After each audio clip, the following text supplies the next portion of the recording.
bring Dan Baer in on this, the former U.S. ambassador to the Organization for Security and Cooperation, now director of the Europe program at the Carnegie Endowment for International Peace. Dan, welcome back. Before we dig into Ukraine and Russia and what Witkoff and Putin might be talking about, how about a big picture question on NATO? Because it all fits together. And Mark Rutte at the White House today. The fear in Europe had been, and a lot of people were talking about it, that Trump is going to come in and leave NATO. But with this push to, quote unquote, pay your fair share, in his own kind of strange way, could Trump end up strengthening NATO by the time he leaves, if everybody does pay their fair share?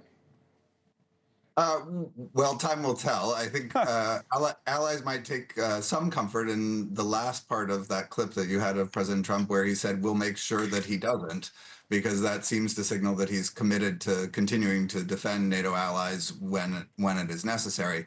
Obviously, under President Obama at the Wales summit in 2014, NATO allies made a commitment to spend 2% of GDP on defense. We have seen that rise, the number of countries that meet that 2% threshold steadily rise over the last decade, particularly after the Russian invasion of Ukraine. And I expect that it may be possible that at this year's NATO summit, there will be a raising of that threshold. And I expect that President Trump will push for that. And I think he might be successful at that. Thanks so much for watching. Just go to joinnn.com to find NewsNation on your television provider. And don't forget to click the red subscribe button below to get more of NewsNation's fact-driven, unbiased coverage.